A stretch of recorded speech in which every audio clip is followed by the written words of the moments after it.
it is time. It must be springtime. Here we are. UFL kickoff weekend. All right, let's get this thing started. Buckle up. United, we battle. Get rowdy and outy. It's go time. The quality of play is just going to rise. Spring football is here to stay. This is going to be fun. Being in front of friends and family for the first time can make you nervous or excited, or maybe both. Chris Redman grew up in Louisville, and the Super Bowl champion is now the head coach of the Louisville Kings. He's standing by with Jake Butt.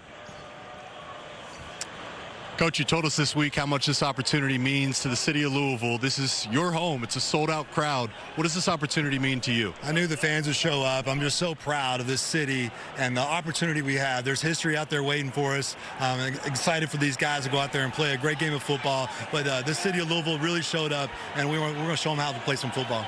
Well, it's an opportunity to make a first impression on this league. What are the keys for your team to go seek that first win tonight? It's like any other football game. You got to take care of the ball and make sure you mentally you're ready to go. And I think these guys are. They had that look in their eye this morning, so I think they're ready to go. All right, Coach. Good luck.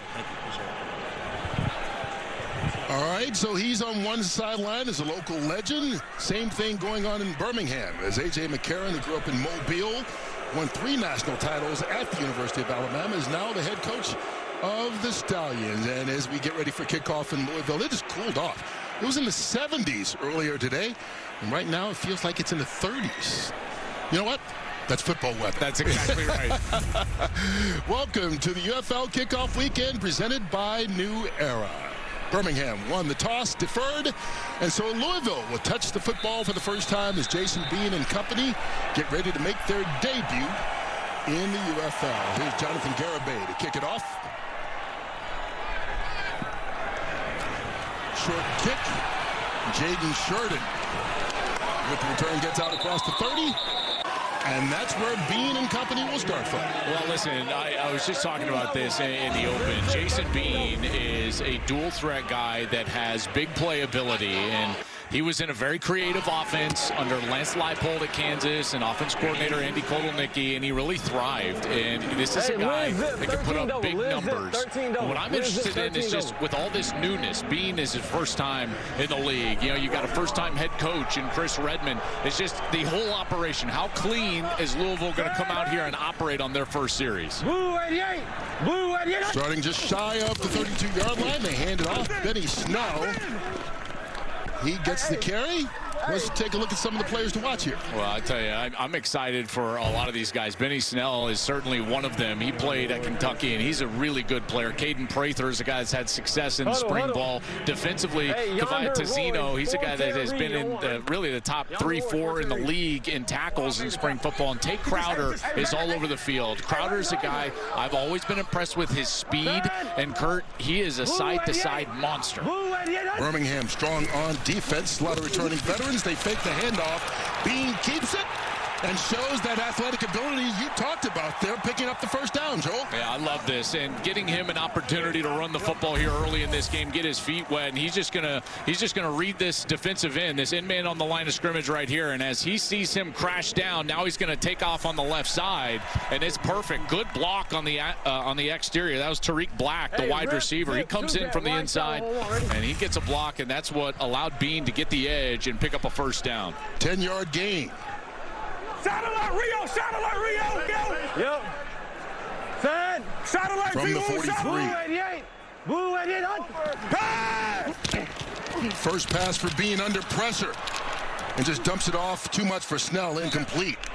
Heat coming by Monty Bledsoe. Yeah, good pressure by that defensive line, and Bean was able to escape it and just try to get to a check down, just off the mark here. But when you think about this first series, you know, you saw that quarterback run and that zone read. I'm sure that they're going to go back to that. They're probably got, what, 10 or 15 scripted plays. They're going to try to show Birmingham a lot of different formations, and this is a big feeling out process. With all of this newness on each staff, you're trying to figure out what are you going to do schematically on each side of the ball. So right now you're doing a lot of kind of feeling out in this game.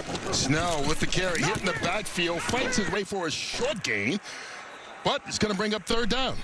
All right, so here we go on the third down. Now it's your first opportunity as a quarterback to step in there and really make a throw. You got third and obvious is what I would call it, 3rd and 8. A safe call would be a screen in this situation, but at some point as a quarterback, you got to step in there and find the rhythm of the game, and that's certainly going to be his challenge here. Zoom, Ricky, 2 jet, wide trash, Z sort, Dago on 1, ready? It's Chris Redmond. Remember that 2000 Baltimore Ravens Super Bowl team, backup quarterback? Blue 88, blue 88. Needing 8. Bean, little high, and is bobbled by his tight end and winds up being intercepted. Right into the hands of Deontay Johnson because of the bobble made by Zach Davidson.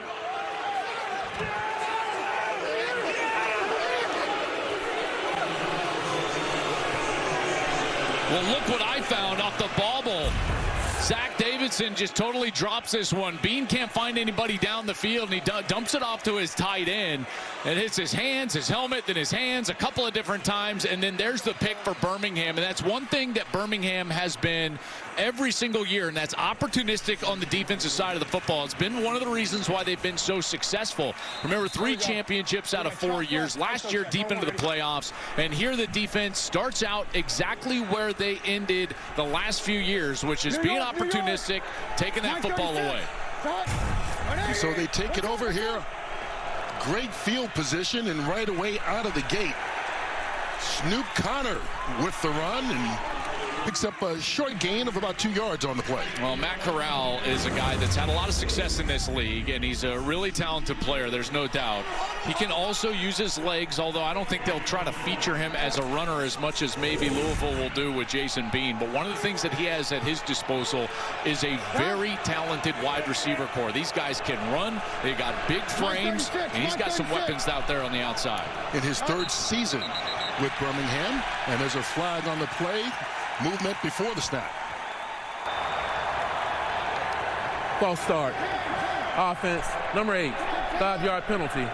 2nd down. That's on the wide receiver. Deion Kane backs him up a little bit. Who should we keep our eye on, Joe? Well, again, I keep talking about some of these wide receivers, but they've also got a back that comes in from San Antonio. Anthony McFarland was one of the best backs in the UFL a year ago. He's been hampered by some injuries. Deion Kane on the outside, he can fly. And watch out for Travis Bell in the interior of that defensive line for Louisville. Very good player.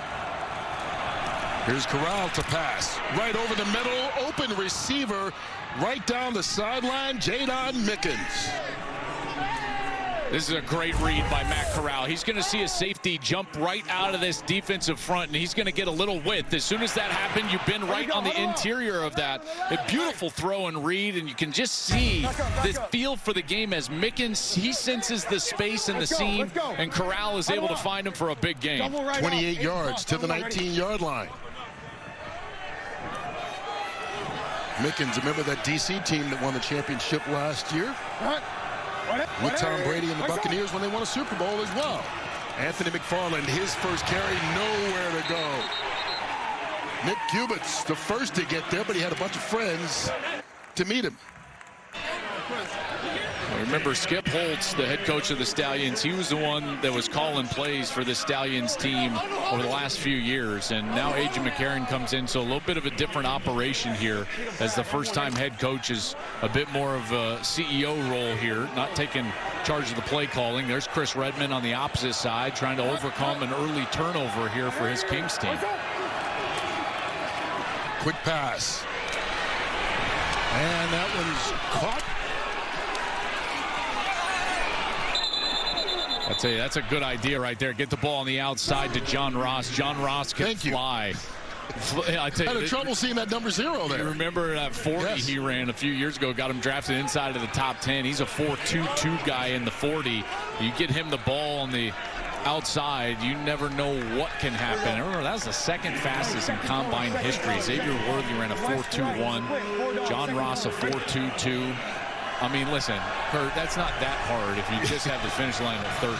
Yeah, exactly. Going 40s, and that was the record. That's right. It's the 2nd fastest now. It was the record for 7 years. Here, Connor, up the middle down to the 5-yard line. First down. and goal to go. Nice block back here from the tight end. Watch the tight end. He's going to peel back, and then you've got offensive line moving over to the right side. This is Tyler Davis. He peels back. That's a nice block. He chops it down. That creates that little lane on the interior, and it's just a nice, easy gain for a first down. First and goal. There's Tyler Siskey. He's calling the plays, the offensive coordinator, longtime friend of A.J. McCarron's been with him at several different stops. Snoop Connor trying to bounce it outside. Stutter steps, dives into the end zone for the first touchdown of the season.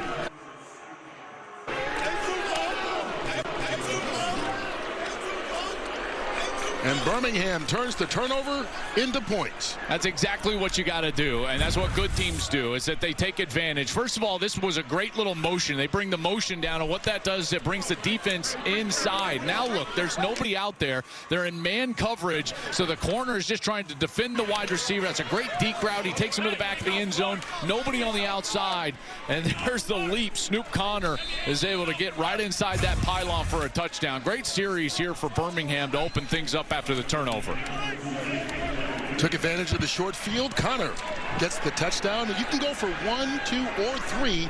They're going to kick it for a traditional extra point, but they miss it.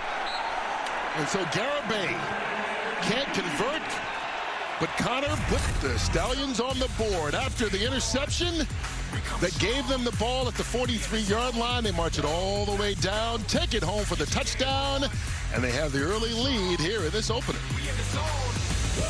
Let's go. Really a new map when you consider the UFL teams. 5 of the existing teams still around, but everybody has a new head coach, including Anthony Becht, who used to be in St. Louis, but now with the Orlando Storm, one of the 3 new markets: Orlando, the Louisville Kings we see tonight, and the Columbus Aviators. You got some of these new markets here: Orlando, Louisville, Columbus, like you were talking about. These venues are going to be fantastic. It's going to be a more intimate experience. You know, you want to take your family to a football game. I don't think there's any better way to do it than going to a UFL game near you.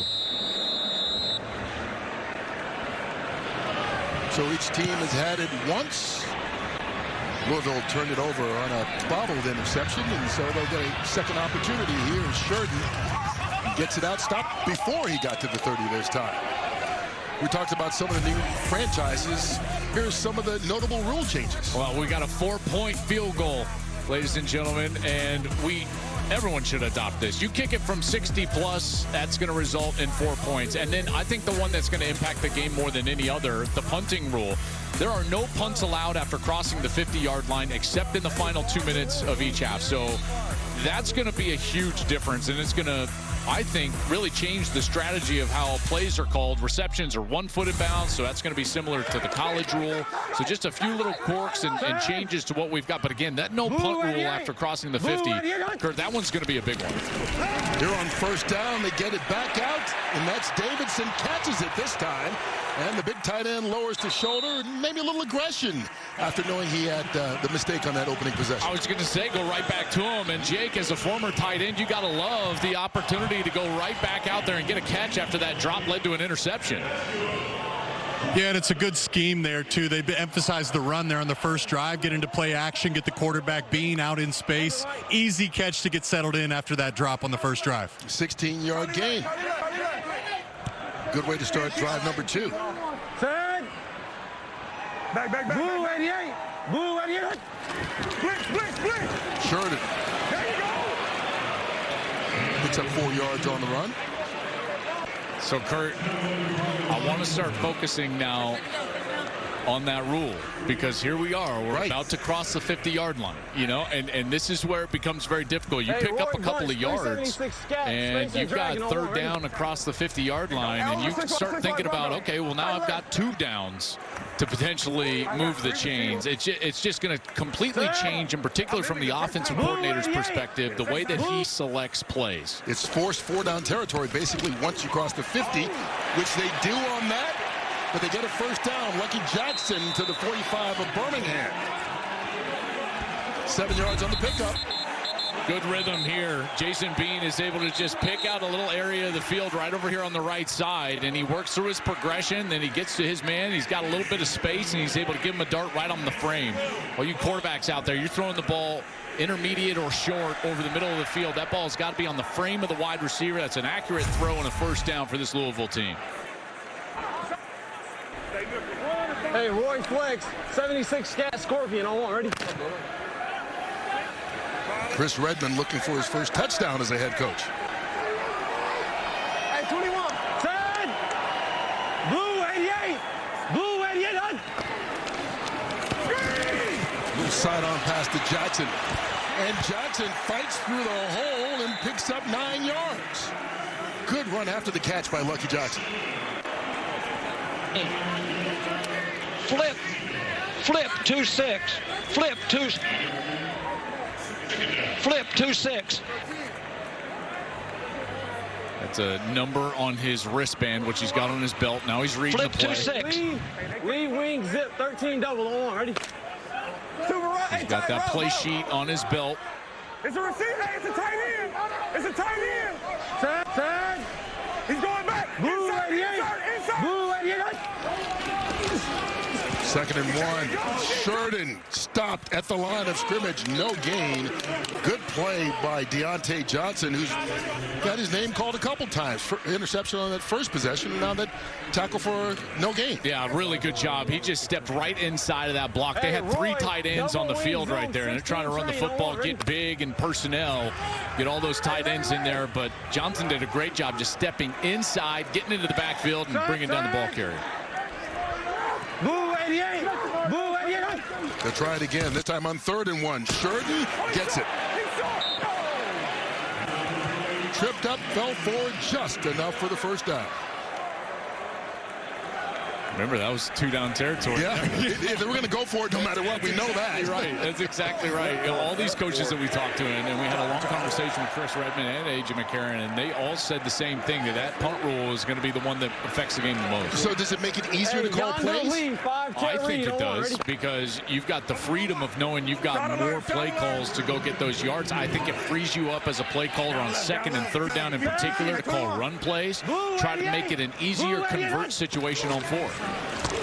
Sheridan again, he's become the workhorse, but not much running room there again.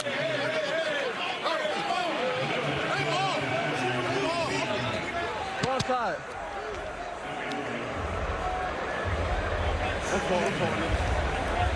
Water.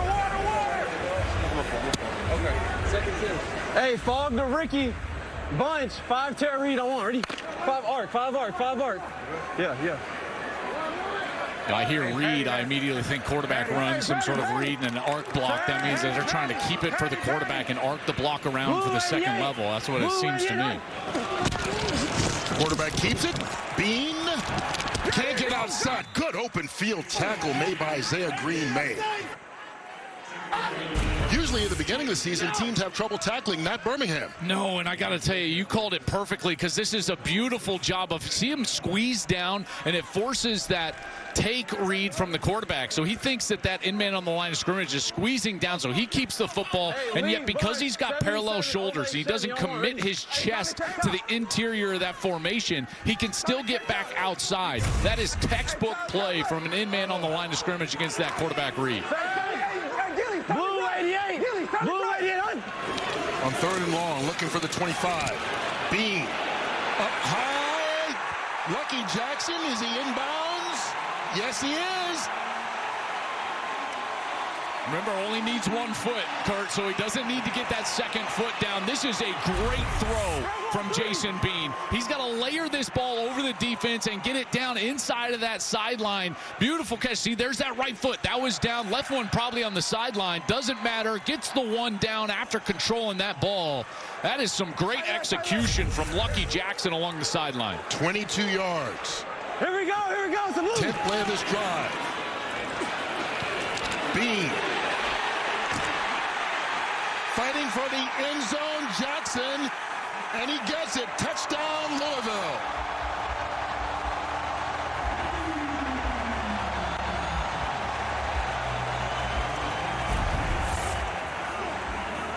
He was fighting for that goal line here. Let's see if he's able to keep himself off the turf and get in. It looks like he's rolling over defenders there, Kurt, before his backside goes down. And that certainly looks like that ball touches the goal line. Beautiful route right here. Watch him just hook up right over the middle of the field. There he is. Jason Bean finds him.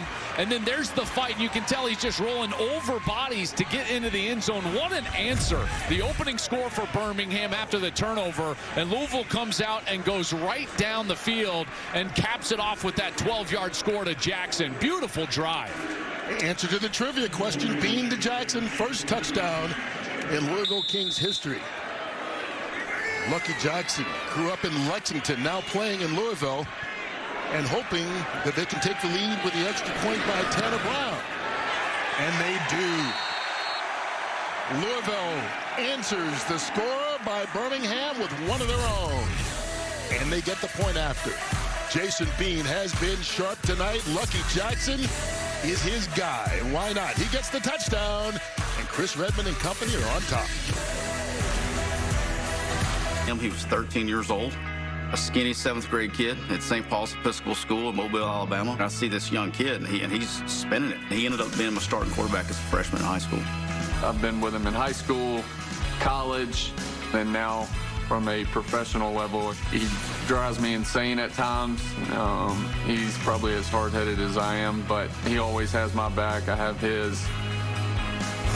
Well, Siski was on that Alabama staff that recruited A.J. McCarron. He won 3 championships while he's there. It's unbelievable. Back-to-back with him at quarterback. He was headed for, as a starter, a 3-peat until that kick 6. I'm sorry, Bama fans. I mean, but that's just how they were ranked #1 in the country at the time. Just an incredible run during his time there for the Tide. All right, the kickoff is short. McFarland. And out to the 35-yard line. When we talked about A.J. McCarron, I mean, this is a guy who grew up in Mobile, Alabama, won a high school state championship, and then, of course, had to go to the University of Alabama, where he turned it on there with those 3 titles we talked about. Went to the NFL, played 7 years, and then to the UFL, where he's played back-to-back seasons. The last 2 years ago with the St. Louis Battlehawks when he got injured on a team that was headed towards a championship run. I will tell you, though, I think of all those things, you're a quarterback, you're going to play quarterback at the next level. Doing this is brand new. So this is as big of a challenge as any of those things that he's accomplished in his career. Matt Corral along the sideline. Catch made by John Ross. What I appreciate right now is that I can tell, and this is born from a guy that's just been in monster games his whole career and been a quarterback. Good job, baby. You don't get the sense that this is too big for him. He's not too excited. Sometimes we see guys, and we see this, Kurt, get their first opportunity, and there's too much excitement. But he's relaxed, thinking through the game, encouraging his team. That's one of the reasons why you've got a team that I think is a team that can compete for a championship. Here's Connor again. After picking up 14 yards on first down, they get 5 more. It makes it 2nd and 5. The other part of this Birmingham team and why they're one of the teams that I would favor this year is their balance on offense. They've got some really good backs. I think McFarland's a really good player. We've seen that in previous years. And then this group on the outside, we saw Mickens get a catch on the first drive. Deion Kane is a guy that's on the outside. John Ross has speed. They've got incredible players to play with there on the outside as far as weapons. And a defense that has shown that they can play well as well. Speaking of defense, right out of the gate, Xavier Carlton with the tackle in the backfield of McFarland. You know what's great here? This is when a defensive tackle doesn't get any credit, but watch, the tackle's going to go upfield, and he takes 2 offensive linemen, and that's what allows the linebacker to sneak in right behind him. That defensive end comes in on that little twist. And so the play is really made by the guy getting blocked by 2. And then there's somebody free in there, and they're able to get a tackle for loss. And brings up a big 3rd down. And remember, they're across the 50 here, so a couple of downs here to get the first. See, there's a run play. See, this is what's going to be different. Okay, so now you're just trying to pick up a couple of yards so that on your conversion down, you've just got a shorter distance. And here it goes. They're going to say 4th and now 4, but that's what they were trying to do with that run play. Buzz right close. Toy, 50 shuttle line on 1. Ready?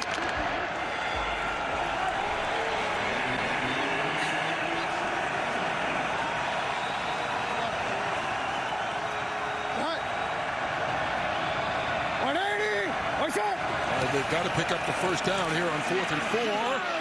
Jabri Barber does. Good spin move. It looked like he was going to be stopped for a second there, DeAndre Prince, but he just spun his way into the first down with 8 seconds to go here in the first quarter with a 7-yard gain. I really love the call here because you're going to get a bit of a clear out from these two players, and then you're just going to take the little flat route right there, and you clear out with the running back who went outside in motion, and now all of a sudden you've got room to play with on the outside, and Barber is able to just pick up the first down. Well, good effort from both these teams here in this first quarter. It's been a little bit of excitement all around as each team has scored, and it's 7-6 with the first quarter in the books in this opener. I think that Oakland show will be your last stop.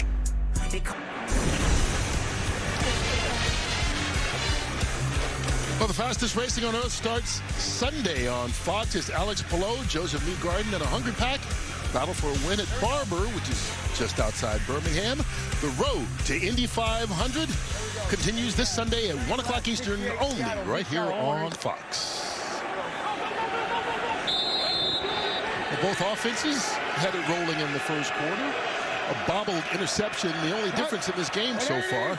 But Louisville answered that and come back to take the lead. Has come back to take the lead as Birmingham tries to answer. And that's an incompletion intended for Deion Kane. Just thrown behind him there. You know, if Matt Corral just waits on Kane to cross what I would call the ball, all the way get across the formation, then they're going to have something right there. Just a little too eager to get the ball outside.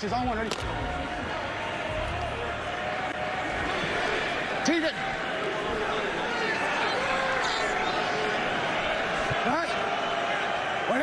What's up? Blitz coming. Picked up. And that's to the tight end. And Thomas fights. Stepped out of bounds along the way. I love 11 in the huddle. Trough left. 4 stutter F bubble. Trough left. 4 stutter F bubble. Let's go. Huddle up. Hey, look alive, receivers. We got trough left, same 4 stutter, F bubble. I want ready. Yeah, that stutter. Watch out for a double move. A little stutter route right now. Maybe all of them doing that. Pick your best matchup. He's got bump coverage there on the left side.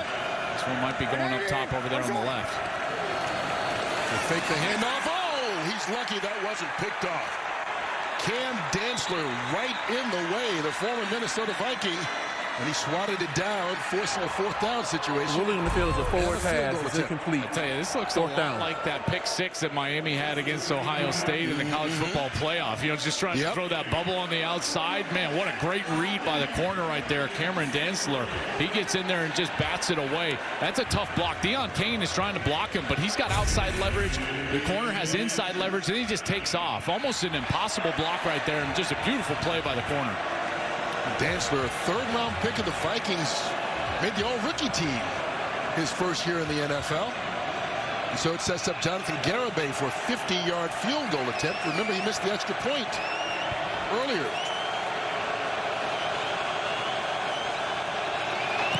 Gets this one up and missed it. That may have been blocked the way that one went fluttering there, but nonetheless, no points. And the special teams unit is 0 for 2 tonight for Birmingham.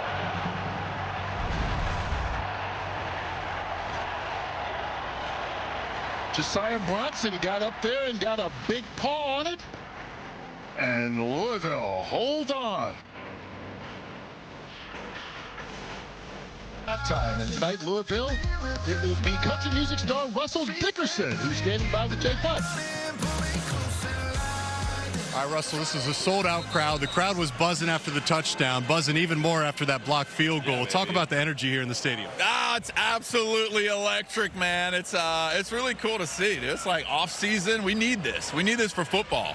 Well, the crowd's buzzing. They'll be buzzing for the halftime show. Can you tell us about the set list you're going to put on? I mean, I don't want to give too much away, but we're coming with the heat. We're coming with the bangers for sure.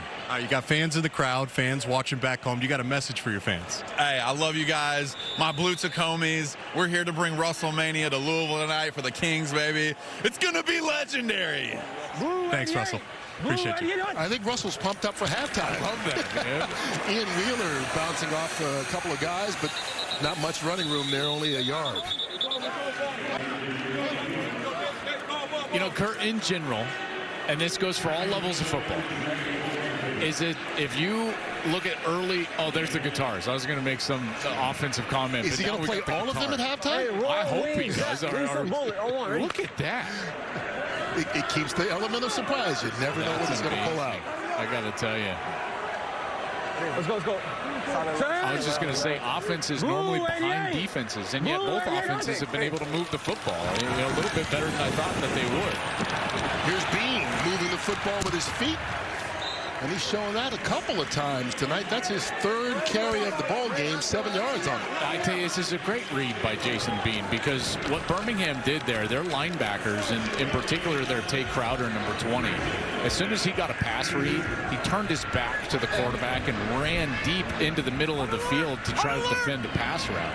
Well, as a quarterback that can run, you see the back of the defender's head take off, because they're not aware of you as a runner at all. And I'm sure Chris Redmond has been talking to Jason Bean about that at length, and in particular because in these spring leagues, the running quarterback has really done damage. 3rd and 2, that one's thrown too high. And so they're shy of the 50. They can punt if they want. Yeah, I think that you got to punt this. And they are going to punt. He was open there. Jason Bean and Chris Redmond talked about this. He has a tendency to get his arm a little bit low. And there are times, in particular on those short routes on the outside, because his elbow is low. I know this is all technical jargon, but you get that low elbow, and the ball's going to float and go high on you. You got to get on top of that ball, get that elbow up, throw that ball more over your ear. Jabri Barber with the fair catch. And so Louisville blocks the kick. But Birmingham survives from the banks of the Ohio River, just a couple of weeks away from the Kentucky Derby. Can you believe it? We got football for you. Love it.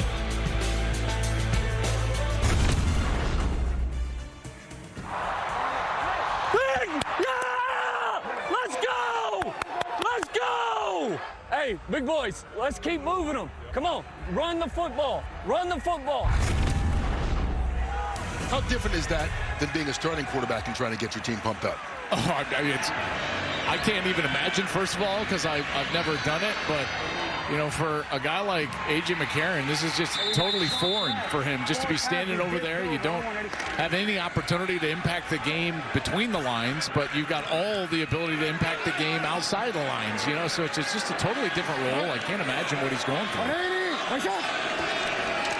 Here's Matt Corral. That one is thrown high and eventually hauled in by his tight end, Tyler Davis.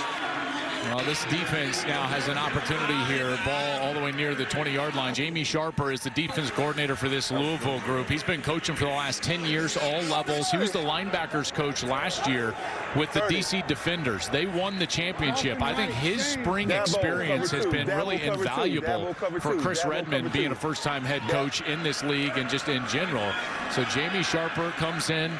He's been DC and played for some really good defensive coordinators. Marvin Lewis in Baltimore, Vic Fangio in Houston. So he's been with some good ones. Connor takes the handoff, picks up 4 yards on the run. You talk about Sharper. Familiarity helps, certainly. He and Redmond were teammates on that Baltimore team. That's right. He played 9 seasons in the NFL, won the Super Bowl with Redmond there in Baltimore in 2000. Led the NFL in tackles, by the way, in 2003. Well, he was a heck of a player with Houston. He had 166 tackles that year. That's wild. Needs his defense to get a nice tackle here on 3rd and 5.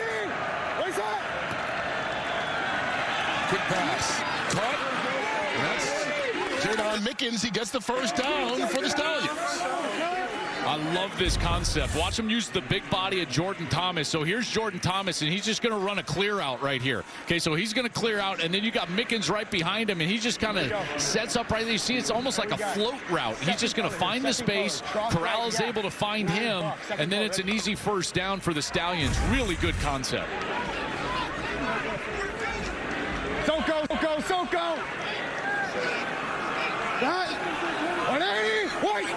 First down from the 33. McFarland. Blockers in front. And the across the 40-yard line. Good gain on first down, 7 yards there. I'm telling you, you guys, you remember this from a year ago. I am a huge fan of Anthony McFarland. You know, San Antonio was just different when he was healthy and running the football. And you can just tell, even on that little, you know, outside zone or just a little sweep play like they're running right there, he's got a great ability to stay patient, find an area, find a little seam, and then take off. He averaged over 6 yards per carry last year. His patience is a difference maker. There's Ty Price. Give me 10 personnel. Ty Davis Price picks up the first down. Dolphin Wright, Former LSU 61 junior. back. Dolphin Wright, 61 junior. So 10 personnel means one back, no tight ends. Okay, so you got 4 wide receivers on the field now. They've got no tight ends. See, here's a 4 wide receivers. And you're trying to get that defense to spread out. Look how wide that defense is. They're trying to keep 2 safeties. Look how wide the middle of the field is. And Corral looks over to the other side. Jadon Mickens, another first down.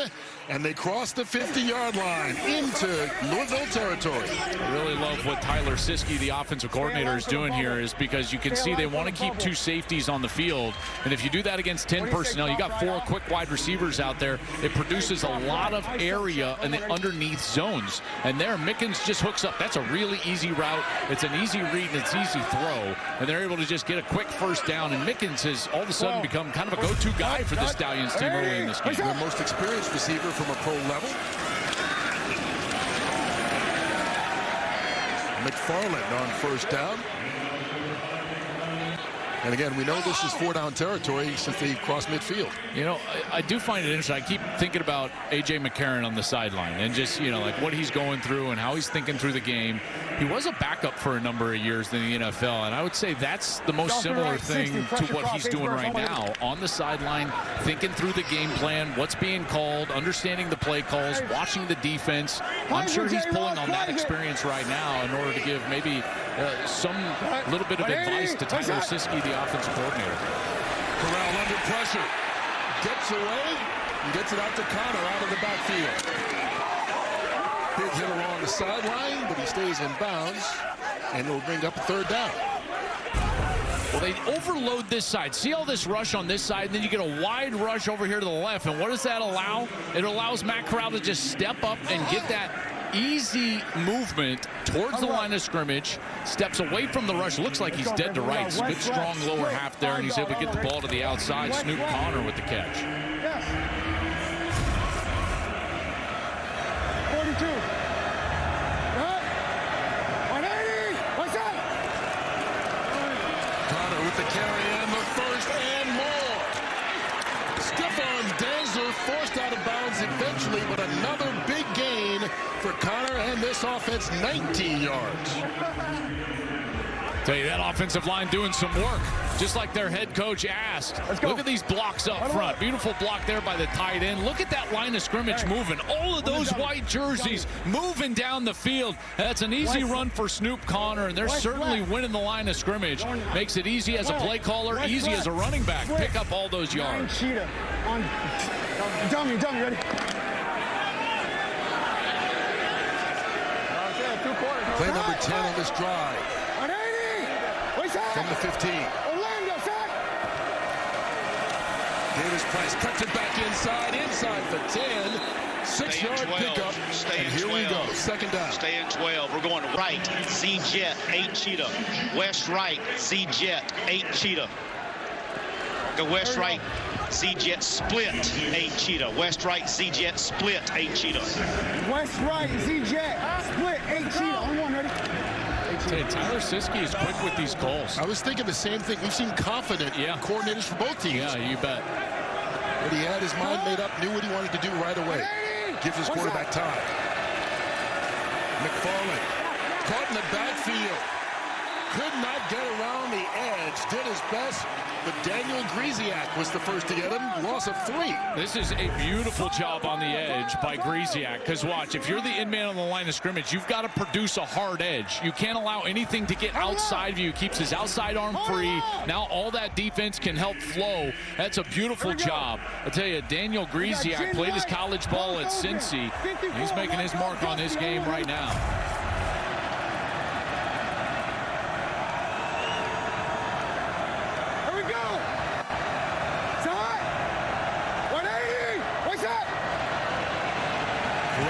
Time looking towards the middle of the field. Deion Kane. There's some contact, but no flags on the play as Jaheim Thomas was there in coverage. Well, what do you do now? It's 4th and 8. You'd love to just be able to kick it, but I tell you, that kicking game has not looked good. They've missed an extra point. They got the 50-yard field goal blocked, and I'll be honest, that 50-yard field goal, Kurt, I mean, that could have been blocked by some helmets. That was not very high off the ground. So this is going to be a bit of adventure here, even on a shorter attempt. And this one will be officially from 31 yards away. We'll see if Garibay can get it through the uprights for the first time tonight. He was in the UFL 2 seasons ago with Dallas, out of football last year, and trying to earn a full season here. There we go. He gets the points. Success, young man. And it's good enough to give the Stallions the lead again. Welcome back to the UFL Kickoff Weekend presented by New Era. The Birmingham Stallions have a 9-7 lead. Their first-time head coach, A.J. McCarron, standing by with Jake Butt.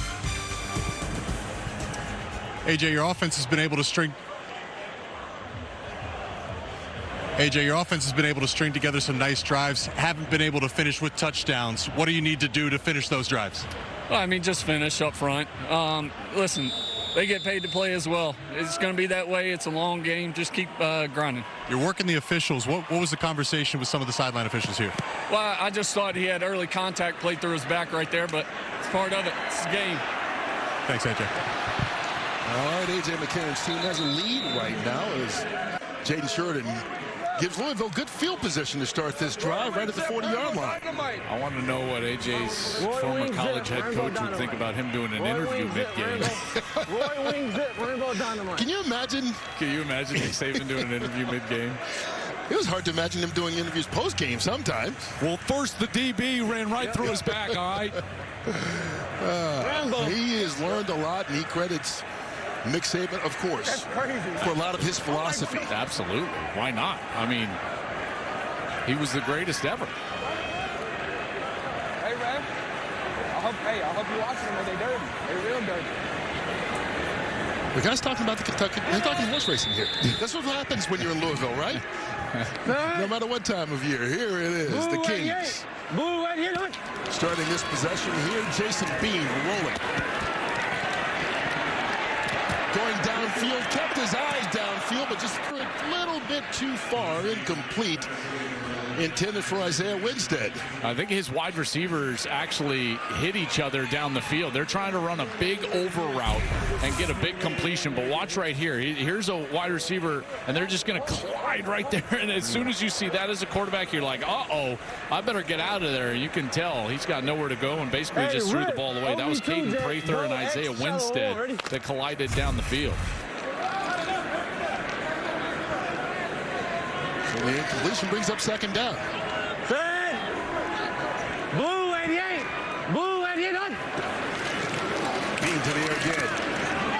Quicker pass and no man's land there. A little confusion with Trey McKitty as tight end. He looked over his left shoulder.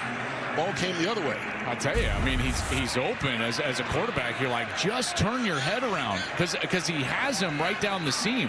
Watch this. He makes the correct read, and the tight end just doesn't locate the football. You're trying to put it right there on top of his head, layer that ball in there. It looks like it's an overthrow, but the tight end's not even looking right now. Got to go up to Trey McKitty and just say, hey, my man, I'm trying to get you a catch. So any inefficiency we've seen by this Louisville offense is in courtesy of the tight end. Davidson with the bobble that turned into the interception. And then that missed one by McKinney. Bean wide open this time. No problem hooking up with the wide receiver. Instead, he finds Caden Prather. 18 yards, pardon me, on the first down. This is a good job of him just settling down in that hole. You see how he just kind of starts to float because they're running a pressure. They're blitzing the corner. They're trying to rotate around him, and he understands that there's a soft spot with the safety rotating over the top. And they snap it quickly, going over the top. Contact, no flag. Man, I thought that they were going to get an offensive call there. Lucky Jackson looked like he just tackled the defensive back. That's Stephen Gilmore. Looked like he had a beat on that ball. Watch this right here. Stephen Gilmore is going to just take off, try to go get this ball, and he just gets tackled. Surprised there wasn't a call there. 2-minute warning.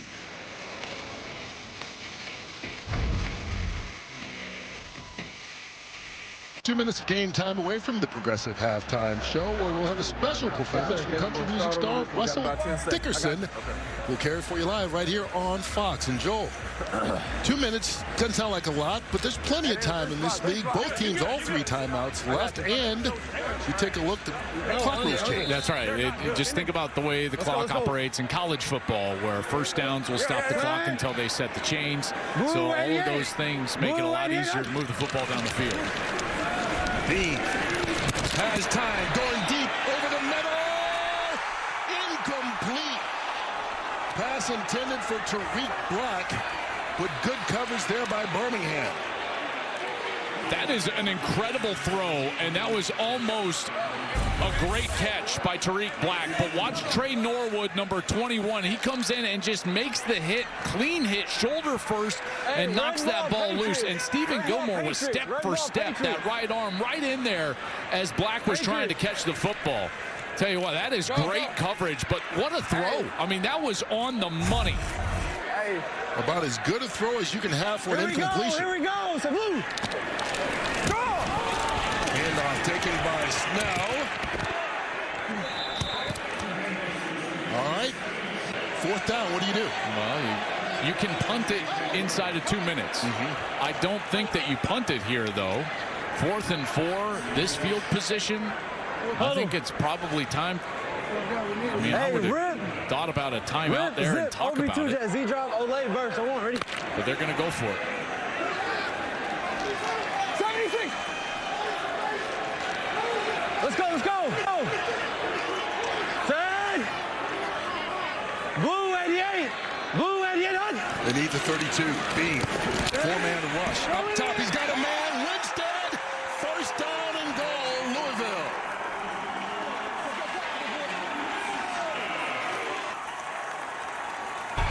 There is just a massive hole in the defense on this corner route. You can tell the safety's in the middle of the field. He can't get over there. It looks like they're trying to run some sort of man coverage, and then it's just a bust-in coverage.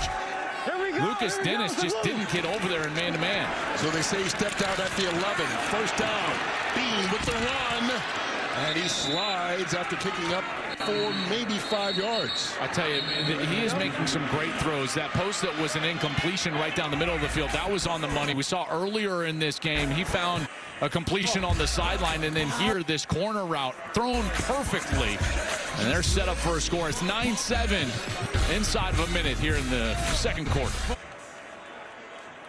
Well, it's a cool but beautiful night in Louisville here at Lynn Family Stadium, where the Louisville Kings make their UFL debut, and they're trying to go on top. Well, you would love to score a touchdown, obviously. You don't want to score too quickly, though, with the clock rules, you know, and the field position that you get on these kickoffs. Draw play. Bean. Was his knee down? Yes.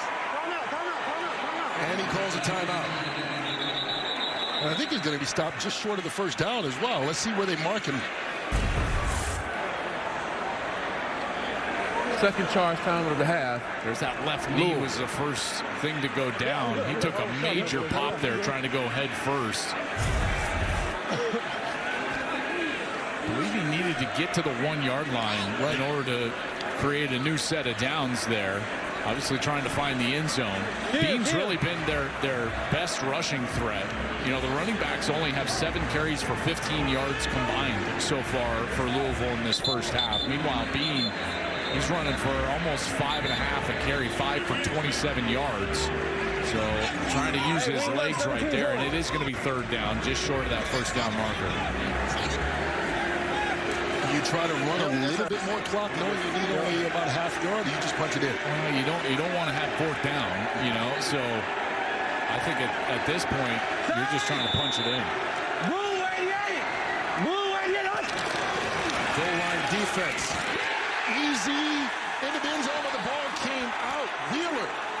Did he cross the goal line first? No, he didn't. Birmingham gets the turnover.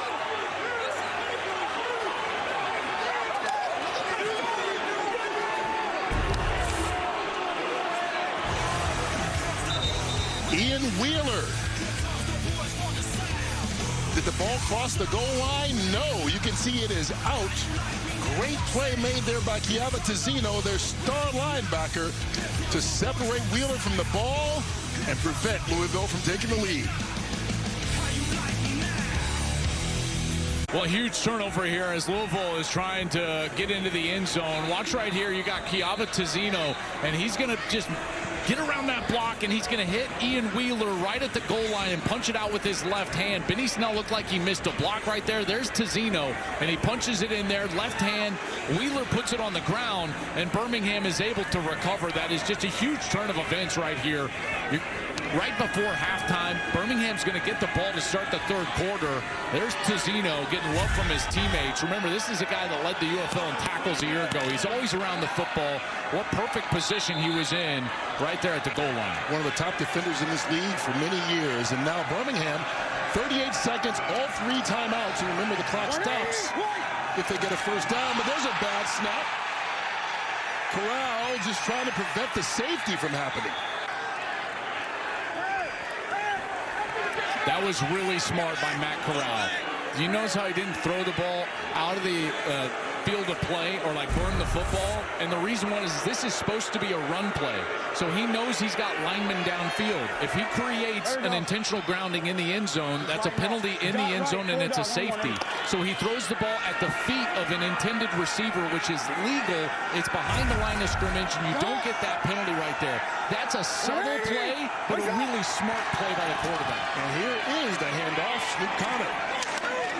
And he takes a big hit right at the 10-yard line. 20 seconds to go. And even with 3 timeouts, you can tell Birmingham in this field position is just itching to get into the locker room here at halftime with a 2-point lead. I'm surprised that Chris Redmond hasn't called the timeout just to force them to snap the football here, maybe get to a 4th down, force them to punt it away. And get the ball back one more time. Yeah, so they're just maybe even go for, depending on field position, you could go for a 4-point field goal. That's or right. A big bomb. But they don't, and so we go to halftime. An entertaining first half it has been. Birmingham taking advantage of a couple of turnovers. And they lead it 9-7 in A.J. McCarron's first game as a head coach. And so far this game, we've seen offense, defense, a little bit of everything. Yeah. As this season opener here in the 2026 UFL campaign is officially 2 quarters in. And we saw some points left on the board. Both teams, you had the missed extra point, the blocked field goal for Birmingham, and then the fumble on the 1 there for Louisville at the end of the half. Let's get it to Jake. All right, Coach, obviously a tough end of the half there with the fumble. How do you guys survive that momentum swing? We'll be okay. It was a great drive. They got down there, but you got to take care of the ball, especially in a big game like this. You got to ball that. We had a great play called, and that's what it is. We had 2 turnovers in the first half, and not getting a lot of pressure on defense on the quarterback. So we'll fix it. We're going to make some corrections. We'll be right back out. We knew that we were going to learn a lot about your team here in the first game. How would you assess the overall performance? This is not how we've been practicing lately, so we're really disappointed right now. But hey, it's the first game, a little tight. We came out a little bit slow, but we're gonna be okay. I think these guys have got a lot of resiliency, and we're gonna be fine in the second half. Okay, Coach, thank you. Well, despite the 2 turnovers, they're only down by 2. Part of the reason is our Pod's big move of the night. This was that touchdown pass from Jason Bean. Beautiful pocket. Great protection by the offensive line. And watch him get through his progression, find the completion right there, and then he gets into the end zone. I tell you, there were some good things, some things to build on for both of these teams, but in particular, Jason Bean and that Louisville offense. If you look at that last drive getting all the way down there before the fumble, there's something to build on for Chris Redmond. When we come back, Russell Dickerson will perform the halftime show here in Louisville as we continue with the Progressive Halftime for You. Here in Louisville, we're just about ready for the start of the second half of this opening game of the 2026 UFL season. The Stallions on the road with a 9-7 lead. Their head coach, A.J. McCarron, is with our Jake Butt. A.J., first halftime as a head coach, what was the message to the team? The biggest thing is finish. Keep making good plays, finishing up front, defense, finishing drives. That's the biggest thing. It's a long game. On that note, what do you need to see from your quarterback, Matt Corral, to end this game with a win? Keep taking care of the ball. I mean, he's done an unbelievable job. That's the biggest thing. Keep throwing it to our guys. It's a good message. Thanks, AJ. And a simple message as well. Just keep throwing it to our guys. That's all you got to do.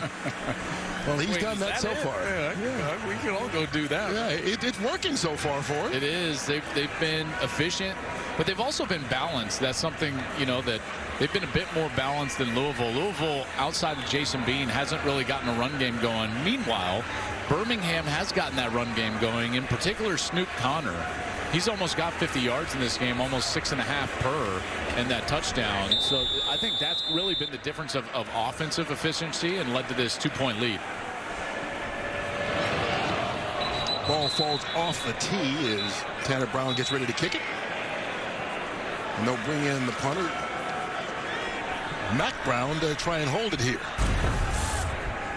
We talked about how it got cool all of a sudden. The wind picked up as well. Yeah, it's cold here, and I don't think that this will bother the guys so much as it might play into the strategy from a wind perspective. The wind is behind them right now, 15 to 20, and we start talking about that 4-point field goal.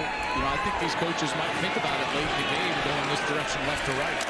Anthony McFarland stopped at about the 26-yard line, and so that's where Matt Corral and company will begin the third quarter. All right, so again, it starts with the balance. You see Snoop Connor, 7 rushes, 45 yards. He's been good. Jaden Mickens on the outside. That's been, I think, largely the most comfortable target for Matt Corral. He's got 3 catches for 49. Turf right, wide short, split, 8 cheetah on 1. Ready? Their ability to run the football has allowed Corral to stay out of obvious passing situations and allowed them to keep their offensive line in a position where they're not having to really just set and pass block in 3rd and long. They hand it off on first down.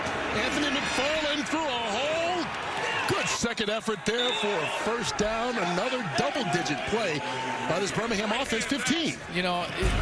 I know I always talk about wide receivers and quarterbacks and everything, but watch this block on the outside. So Mickens was the leading receiver of the first half. Watch this block right here. It's not devastating, but that's the block that's going to spring him. Just gets enough. As a wide receiver, you're not trying to look for any pancake blocks. It doesn't have to be pretty, but you get in the way enough, and you can get that extra yardage, in particular at the second level, and you can see McFarland picks up the first down. And that's part of the balance you talked about. Here comes the blitz. It is picked up. Corral through the hands of Ross, and Justin Ross missed a catch that would have been another double-digit game. Yeah, he sure did. That was a nice little route on the outside, and Ross needs to bring this one in because the timing's perfect. The ball is just right there on his face mask, and Corral, you can tell he wanted to let that one go just a bit sooner, and there it is. Got to be caught. Lock 4 dogs. United. 4 dogs. 4 dogs. Justin Ross, part of that Clemson National Championship team. McFarland. And he's going to be stopped just shy of the 50-yard line.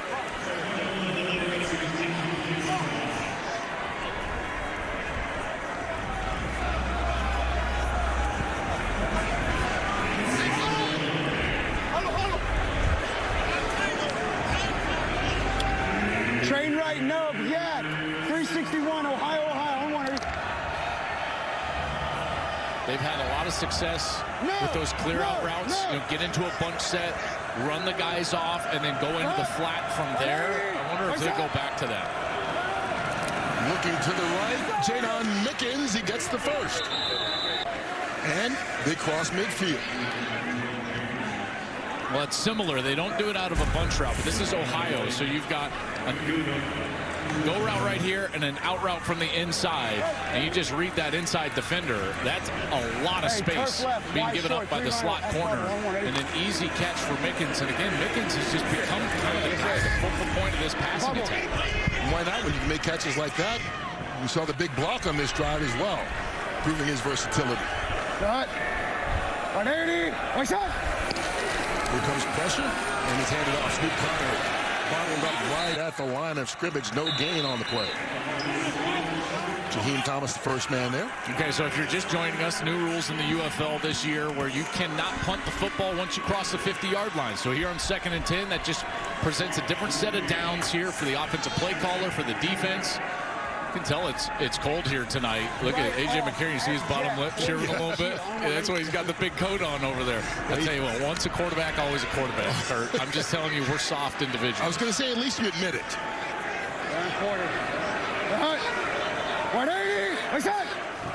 Jadon Mickens. And he stopped in the backfield, and that's a big tackle made by Xavier Carlton, because they crossed the 50. Even if you get back beyond the 50, you still have to go for it. That's right. So this does not count as a ball that's on the other side of 50. So they are in a must-go-for-it situation. They cannot punt the football here. And this is where the rule is going to... It hasn't really applied yet during this game, but here it's definitely going to apply. You've got 3rd and long. You've got to get at least half of this back so that you can possibly convert on 4th down. Again, they have to go for the next down here on 4th. They cannot punt this football away. From the shotgun, Corral gets it all and more, all the way to the 30-yard line, and there's that man, Jadon Mickens. I'll tell you, how is Mickens so open all the time? I tell you, he's the most reliable guy they've got right now on the offense, and he's just going to wait and wait and wait, and then all of a sudden the middle of that field is going to pop wide open. Look, he goes one place, pumps one time, and then there's Mickens, finds that hole and settles down. You can tell this Louisville defense is just frustrated. They had him in the perfect position, had to go for it. It's 3rd and forever. And they're able to pick up the first down. 3rd and 16, they gain 22. Snoop Conner fighting his way for 6 yards. And we talked about Mickens. And obviously his numbers don't include the big block that was key on this drive. And you see the number, 70 yards receiving on 6 catches. Yeah, and he's been reliable. You know, he's been Johnny on the spot. And again, they've utilized those little clear out routes and gotten to the flat with the slot receiver quite a bit. This Louisville defense wants to play with 2 safeties back. And when that happens, there's just more underneath room, in particular for the slot receivers. And that's what they're taking advantage of. Mickens, a long-time NFL player, showing his experience tonight. Corral keeps it and dumps it off. Justin Ross. Flag on the play. Ross fighting his way down inside the 5. Let's see what this penalty marker's about.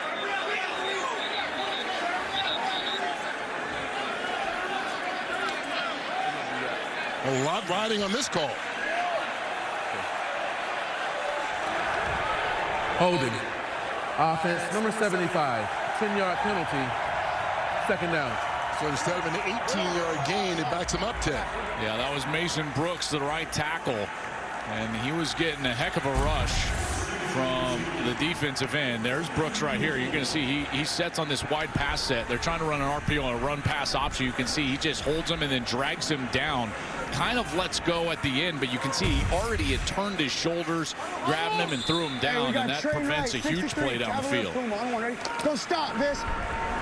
Only our 2nd penalty of the game. Mike 42. The hut. 180. One shot.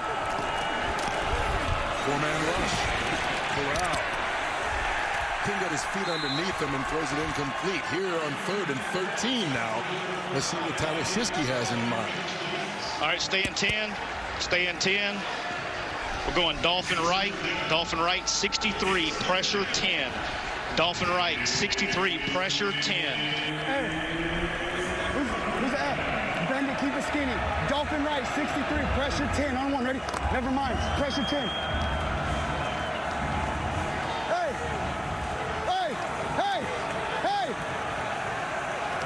Here we go. Shot. 180. One shot. Remember, they have to go for it on 4th down no matter what. Corral escapes, directing traffic, and he's hit. Ball's out. Louisville can't pick it up, but it brings up a huge play by this defense and a long 4th down for Birmingham. What a hit. Cam Dantzler. Felt like Corral was just in between. Do I want to be a runner? Do I want to throw the football? And then at the last second, he decides to try to tuck that football away. But Dantzler was right there, put his helmet right on the ball. It pops loose. Birmingham certainly fortunate that they're able to jump on that football and at least have the opportunity here to try to kick a field goal. But how about that hit on the outside? It was Eric Guerrero, actually.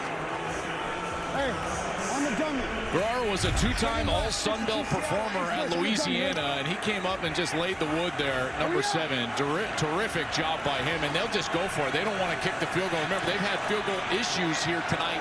Had an extra point that they missed, had a field goal block, and they'll go for it on 4th and long. Got to get to 20. Little dump pass. McFarland, can he work some magic? No.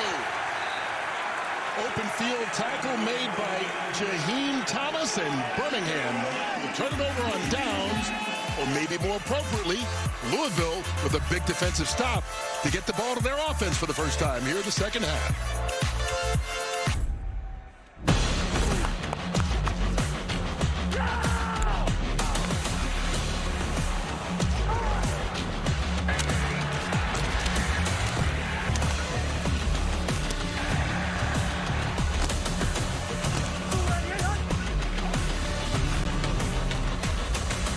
Tonight's game flow brought to you by Progressive. I think that dude's in the flow of something. There's no doubt. They're having an air guitar contest at halftime. Bean, open and incomplete. Davidson with the drop. Goodness, that was a great throw. I mean, what has he got to do to get a completion down the field? Look at this ball. I mean, it is perfectly thrown. Now, that's good defense, right? I mean, Gilmore a couple of times has gotten his hand right in there, but that has got to be caught. Zach Davidson had the drop that led to the interception on the very first series of the game, and that one is right on his chest. Here we go. Oh, goodness. We've seen a couple of good throws by Bean, not completed. Here's another big one, and this one is caught. Tariq Black, and Louisville's in business. They are challenging them right down the field, and here's this route right on the outside, just right past the corner. He's going to run right past Goodrich, and that's a beautiful throw right there. I tell you, Jason Bean has thrown the ball down the field so well. This is what I remember from his time at Kansas. 44 yards on the play. Bean going up top again. Winstead, and it's incomplete. Man, he has been on the mark several times tonight. Well, Winstead just stopped on that one. Yeah. I mean, he throws a beautiful one to Davidson. Davidson just drops it. Apparently, there's no handles on the football. This one is just perfect right there. Tariq Black, big body guy, 6'2", 213 pounds. Nice route. Trey Norwood, the free safety, just couldn't get it over there in time. And Chris Redmond is loving it, coming out here being aggressive in the second half. Benny Snell. And the former Pittsburgh Steeler fights his way for a gain of 2. They just can't run the football, and I think that's partly why they're trying to take some shots down the field. You know, as opposed to Louisville, Birmingham's defense likes to play with just one safety in the middle of the field, Trey Norwood. We've seen that a couple of times. Makes it very difficult to run the ball because there's just more Birmingham Stallions in the defensive run front than there are blockers. And so because of that, it's difficult to run it. Lucky Jackson is going to be about 3 yards short of that first down marker. When that happens, Kurt, as a quarterback, you've got to understand at some point it's going to be on you. You're going to have to throw the ball to get them out of that defense, and that's exactly what they've done here with a halftime adjustment. There's Corral. He had that little fumble that backed him up. They weren't able to get any points on that drive. But that's what Louisville has done on this drive. They've gotten aggressive and now gotten themselves in a position to potentially take the lead here on this field goal attempt if they can make it. So Tanner Brown will attempt his first field goal in the UFL, 37 yards out. Former Oklahoma State Cowboy.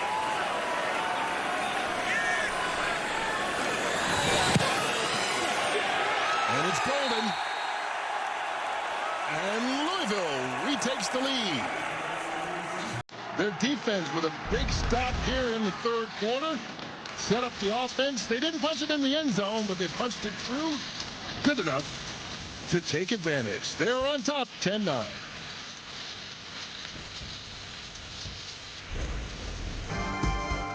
All right. Jason Bean has had a good first half, or excuse me, good first game. His Louisville Kings are on top 10-9. He's going to speak with Jake Butt right after the kickoff here.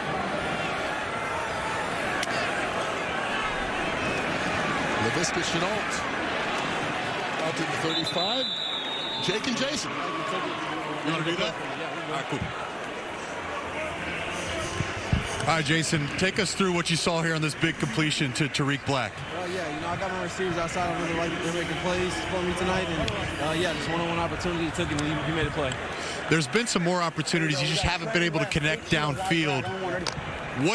What's the message to start connecting on more of these plays? Just keep trying. They're going to hit. We're not worried about that. We know we've been hitting them all camp. We're going to hit them. Awesome. Thanks. Well, he's been on the mark. His receivers haven't been able to bring it in. And that's why it's a one-point game here late this third quarter. John Ross. Flag down on the play. Ross showing his speed. And moves.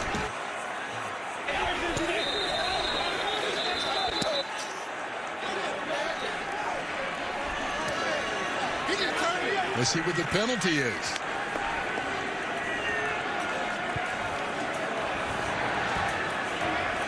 Pass interference. Offense number 12. 10-yard penalty. First down. And negates a 34-yard gain. And Jadon Mickens, who's been so positive for this offense all night, lost it. Yeah, but here's the deal is that this is a designed block. So he's blocking right there. The route should be behind the line of scrimmage. You can tell it was just past the 35. If that's behind the 35, then that's a legal block. But he's downfield, so you can't contact at that point. So that's actually a mistake by John Ross. That's not a mistake by Jadon Mickens. He's doing what he's taught on that play. The details of football are so important. That route for Ross has to be behind the line of scrimmage. It wasn't. That draws the flag. I love when you educate. No, that's perfect. Because you look at that and you see Mickens make the flag and you go, okay, he did something wrong. But it was on the receiver. Nonetheless, it does negate the big pickup. It's 1st and 20. McFarland. Tyron Davis-Price, pardon me. And Davis-Price with a short game. We're good. Looks like there was some confusion in the backfield for some reason. Huddle up. We're good. Dolphin right, 61, junior takeoff.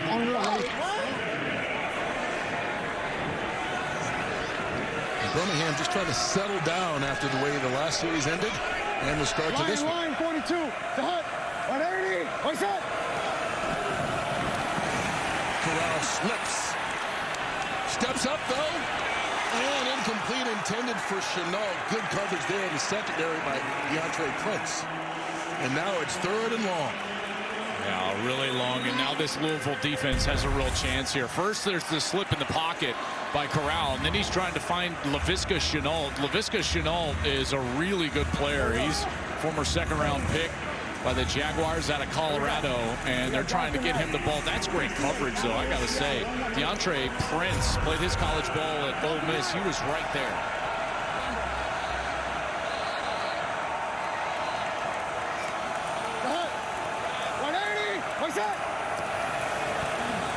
Corral slipped again. But he makes the completion for the first down to Jadon Mickens. That's 2 straight slips from Corral in the backfield. Just getting his feet a little bit too far outside of his frame. You can see right here, he tries to see right there. There's the slip, but he's able to just get himself back into balance and get that completion down the field. And again, it's Mickens, and again, it's from the slot.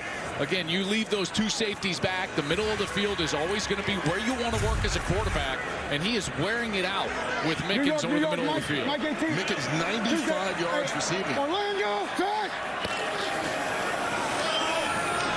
Davis-Price. maybe half a yard. All right, here we go. Let's go 11, 11, 11. We're going to go trough left, split. Trough left, split. 9 cheetah. Huddle up.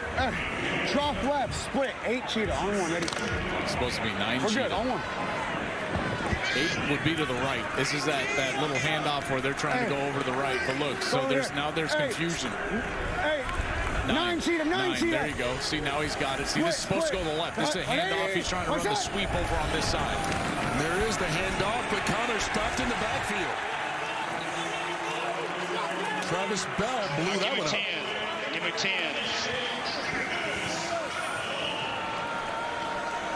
All right, here we go. We're going train right, 63, Bama Lightning. Train right, 63, Bama Lightning. I wonder who named this play, Kurt. Well, half the team and staff are from Alabama, so.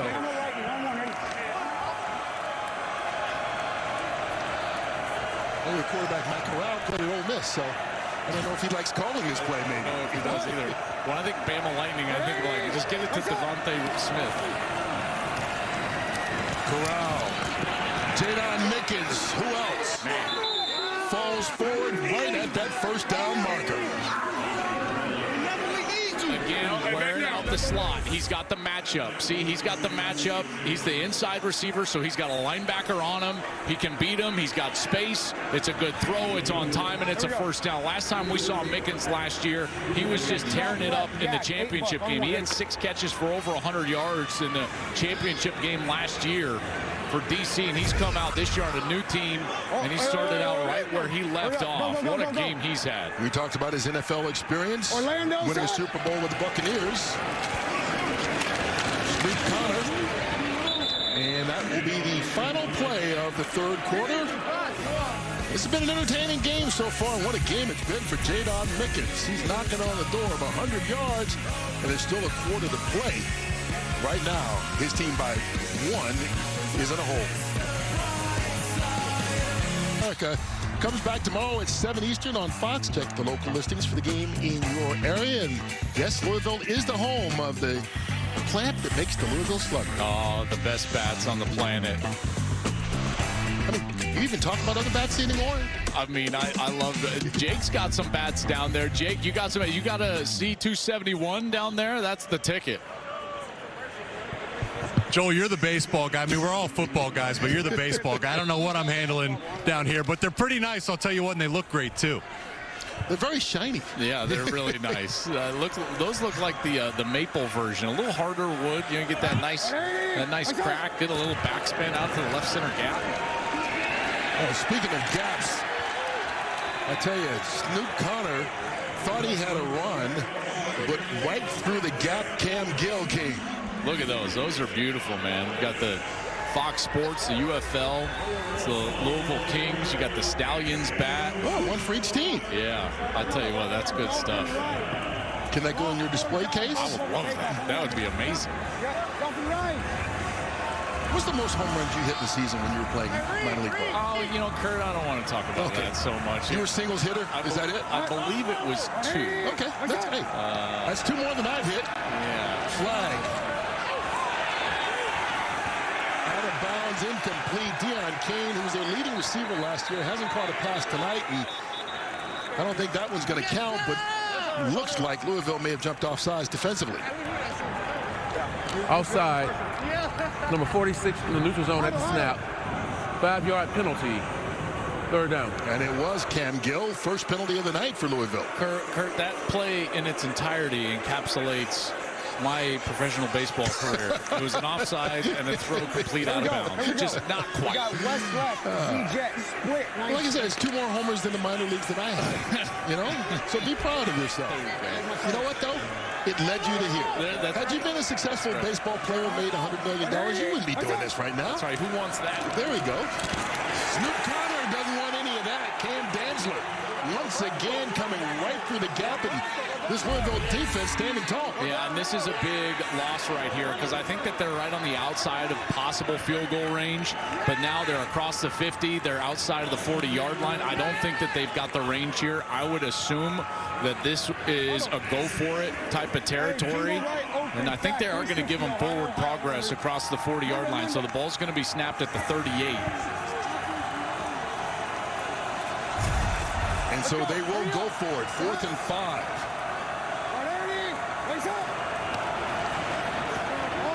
Are you kidding me? He doesn't get the first down, but Jadon Mickens makes another catch. Stopped, though. This time by DeAndre Prince. And it will be a turnover on downs for this Louisville defense. And they take it over, trying to hang on to the lead.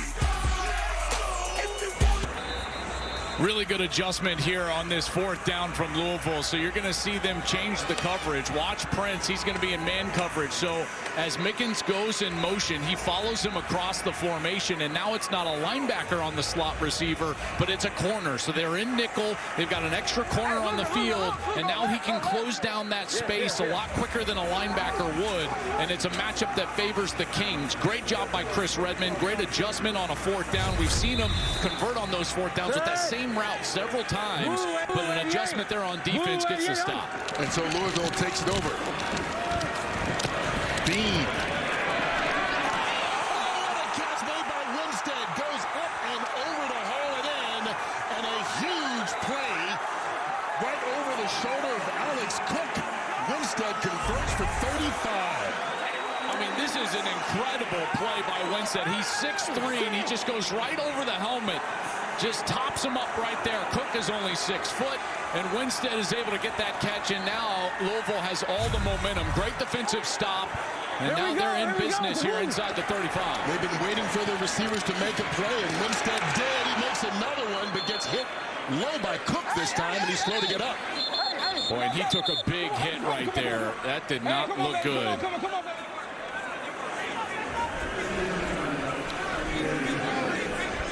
Well, you could see Cook was one of the first guys to signal to the sidelines to come out. We'll take a quick injury timeout. Well, the Louisville training staff still working on Isaiah Winstead, who took that big hit. He is sitting upright now, so that's a positive sign. Yeah, it was just a really difficult position to be in for Winstead because he was going right down the seam, and his defender went low. And the safety coming in was going high, and so he was just kind of left mid-air trying to make that catch, and just nothing you can do right there. Here you'll see it. So he goes up, so you can see the first defender goes low, and then he kind of hits the ground with his head right there as Cook was trying to come in. But you can see he just kind of slings down and hits that turf hard. And immediately everybody, both teams, were yelling for the training staff to get out. And there's his quarterback, obviously concerned and down on the knee. And let's hope Isaiah Winstead is okay. Winstead, a couple of catches for 60 yards tonight. He's been their most productive receiver. Blue 88. Blue 88. Here we go on 2nd and 10. Bean hit as he throws. And that is caught by the tight end Davidson, running around a little bit. Gets basically back to the line of scrimmage.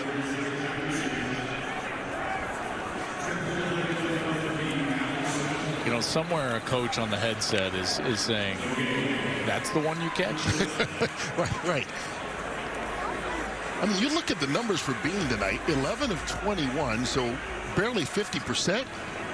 But he's played so much better, just hasn't had help. Yeah, I mean, there's been a few drops. He's thrown the ball really well down the field. You know what? His last year in college, the only guy that had a better yards per attempt down the field was Jaden Daniels, who was the Heisman Trophy winner at LSU. That's how good he was at Kansas, throwing the ball down the field. And I believe that they had to take a timeout there as that play clock was dwindling down. Let's see what advice he gets from Chris Redmond. Yeah, barely. And go for it on 4th? You said they were asking if they had we had 2 downs or not. That's what it takes so long. We got 2 downs right here. Yeah. Let's run Gold Rush. What do you think? Hell yeah. Hey, let's run Gold Rush. What number? Give me the number. 101. Hey, here we go. Huddle. Hurry. 11. Gold rush. Gold rush. Hold on. I got you. Roy Bunch. Hey, Roy Bunch, 76 gold rush on. Ready? Dig. Hey, relax. Get home, Tay. Get home. You see the numbers over 200 total yards. Blue 88. And he's pushing for them to go for it on 4th down. Pressure coming. Bean keeping his eye downfield, makes the connection and a 1st down. Lucky Jackson down to the 10-yard line. 1st down, Kings. 21 on the play. That's such a good job of keeping his eyes downfield as he breaks contain. Watch as he takes off. So he's going to take off over the right side, but he's just going to keep his eyes down the field. And then he's got Lucky Jackson right there who just slips behind the defender. Beautiful adjustment by Jackson there. In space, and he just slips behind there and finds the soft spot in the defense, and he's able to get a big completion and get that ball closer to the goal line. Hurry. Lucky Jackson out of Lafayette High School in Lexington, coming back and playing for the Kings. 1st and goal. Dean. Oh, just a little too high for Jackson, incomplete. Boy, Lance Boykin had an opportunity there, number 3. Tips and overthrows from a quarterback. Man, every coach will tell you that's hold your breath time as an offense, because you think those tips and overthrows, they've got a chance to get picked off. This one is overthrown and it's tipped, and there's Boykin almost has a chance at that football.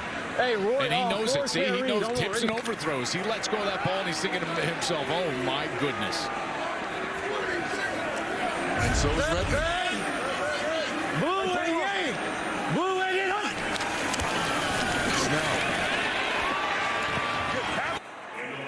Gain of just a yard on the play. Yeah, that's a great stop by Trey Norwood here, and this is one of those positions you just feel like holding them to a field goal if you're A.J. McCarron and this Birmingham defense would be a huge win. Hey, Lee, 377 shot dragging on. Ready?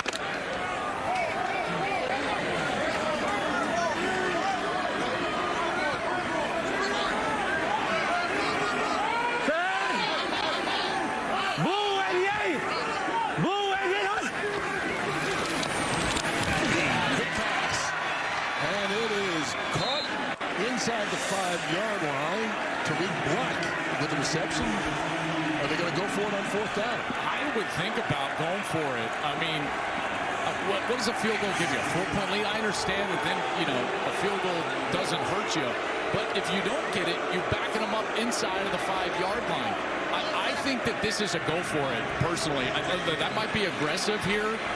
But again, you think about worst-case scenario. Worst-case scenario, Kurt, Birmingham's starting their drive inside of the 5. Your defense is playing really well. This is certainly the safe play, and I'll take a 4-point lead, sure. But boy, an opportunity to punch it in and create a larger margin, that would be a little enticing if I was the head coach here. And you can hear the sellout crowd agreeing with you. They wanted them to go for it. Instead, Tanner Brown makes it a 4-point game. So Louisville extends the lead, and they take advantage of their defense coming up with another big stop. The question is, can Matt Corral answer that, because his team is still within a touchdown?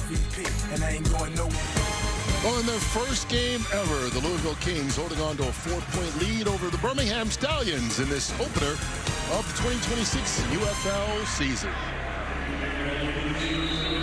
Kurt Menefee, Joel Klatt, Jake Button, our entire Fox crew coming to you. As Birmingham set to try and answer back deep, LaVisca Chenault, and the former Jaguar takes it out to the 35-yard line. Well, it's a 4-point game, Joel. Came down to kicking. At least it has up to this point. This was an extra point. That one is missed left.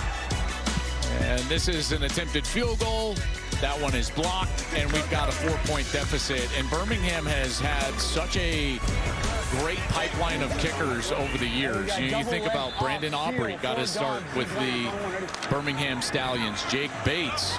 You've got Harrison Mevis, who was just kicking for Birmingham last year, and then he had that tremendous year with the Rams a year ago. I think he was 18 of 19 field goals, 48 of 48 from extra points. But today it has not been the same for a kicking game, and what that has done for Birmingham, every one one of their offensive possessions, except for that one right before the half, has gotten into scoring territory. In fact, you look at this second half, they had 2 drives, 21 plays, 0 points. They just have not finished in the scoring territory, and that's something that A.J. McCarron stressed coming out of halftime, but they have not done a good job of that offensively, getting points out of those long, successful drives. Have not been able to convert. Louisville's played some good defense as well, and that's kept it a close game. Well, underneath. First catch of the night for Deon Cain, but he goes nowhere because he's wrapped up right away by Eric Rowe. 3 yards on the play.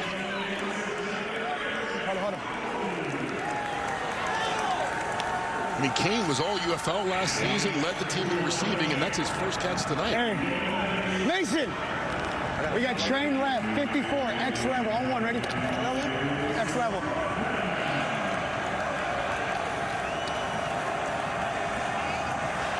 They need him to step up big. 180, what's up? Underneath, and there's Cain again. First down, he does.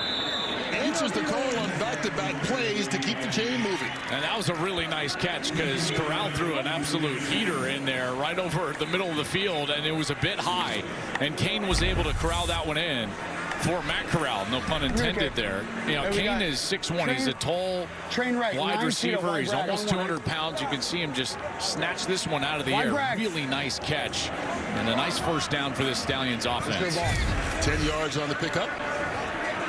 And it's a first down just shy of midfield. McFarland gets it across the 50-yard line. He gets wrapped up after a short gain of 2. I know they've had kicking trouble for Birmingham, but just a reminder, UFL does have a 4-point option. There is a 4-point field goal if you kick it from 60 yards plus. The ball would have to be at the 42-yard line or further.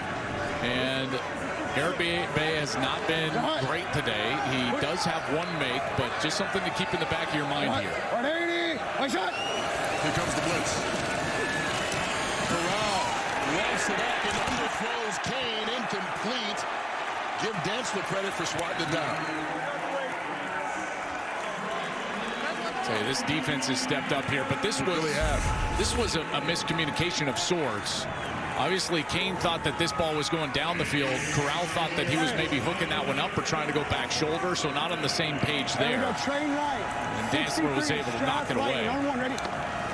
Hey, yeah, you got to go. Bender.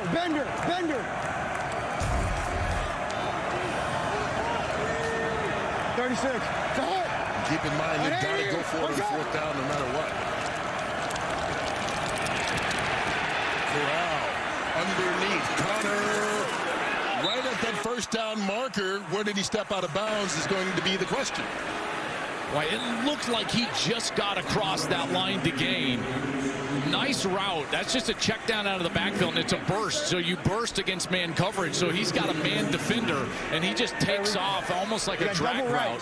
Corral was able to find him, and they moved the chains. Good job by Corral as well, getting himself out of trouble and outside of the pocket. There's that route right there. He bursts over to the right side. Corral finds him for a first. And he gets just enough to get the first down. 180, white. From the 40. There's Connor dancing. Nowhere to go. The music stopped quickly. Travis Bell getting the pressure there. This Louisville defense has done a great job adjusting. Their halftime adjustments have been sound. So 3rd and 4th down, what they're doing is they're running some more man coverage out of nickel defense, allowing corners to cover guys like Jadon Mickens in the slot. Great job and adjustment by Jamie Sharper. They've also done a good job on 1st and 2nd down stopping the run, which was effective for Birmingham in that first half. And their inability to run the football here in the second half has made a much more difficult opportunity for Corral to throw the ball. Play fake. Corral. Oh, miscommunication again. Justin Ross had a step, but he looked over the wrong shoulder, or was thrown over the wrong shoulder. Which one? I tell you, and they had him too. They had him. So Louisville is selling out to stop the run. And so here you're going to get a little like in route, and then he's trying to just take off right down the field, and Corral is trying to lead him down the field, and clearly not on the same page right there, not even in the same vicinity. I don't know if they had the same book on that one. Forget the same page. And Corral knows they missed an opportunity. And that's probably going all the way to the end zone if he catches it. Instead, it's 3rd and 10. Here comes the blitz. Underneath to Ross, who makes the catch this time. First down, Stallions. There's an injured Louisville player down on the field as well right now. That is a terrific throw from Matt Corral. Little in-breaking route, 17 yards to Ross. They were not on the same page. They get on the same page for a huge conversion. We will check on the injured King when we come back. Yeah, Kenny Robinson's down. We'll take a timeout. Well, Louisville lost receiver Isaiah Winstead to a head injury earlier, and looks like the same thing happened to Kenny Robinson here, but he got hit by one of his defensive teammates. Yeah, it's kind of friendly fire here. You see that heel came up and just kicked him right in the head. Man, I tell you, that's just unfortunate. Hey, we got chalk left. Split, 5 dog on 1, ready? Insult to injury as they made the catch and got the conversion. So first down here now inside of 3 minutes and 40 seconds. And inside the 25-yard line, down by 4. Corral on the keeper. Boy, he's lost his footing a couple of times, and that cost him yards there. Yeah, it really did. He had a few yards there.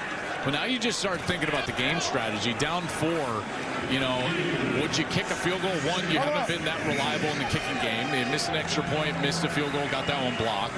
They've got 3 timeouts left. And now you're getting now inside of 3 minutes. And now A.J. McCarron's going to have to start thinking about what is his decision if he gets down to a 4th down. Is this going to be a field goal and play for a 2-possession game? Or is he going to try to get into the end zone on this series? He doesn't have to make the decision because they pick up the first down. Anthony McFarland with the run. Yeah, and as this clock dwindles down, you know, this is where you're starting to be in a situation where this is probably your last chance with the football, or at least that's how you have to play it. There you go. Chalk right, 2 delta, S bubble, on 1, ready? AJ's got to communicate that to Tyler Siskey. Now Tyler Siskey's got to communicate that to Matt Corral. Everyone needs to know this is 4-down territory. Davis, no, pardon me. It's Anthony McFarland. And he gets tripped up just past the line of scrimmage. Cam Dantzler with another tackle. He has been busy in that secondary. And that's good enough to stop them right at the 2-minute warning. Louisville trying to hang on and win the first game in franchise history.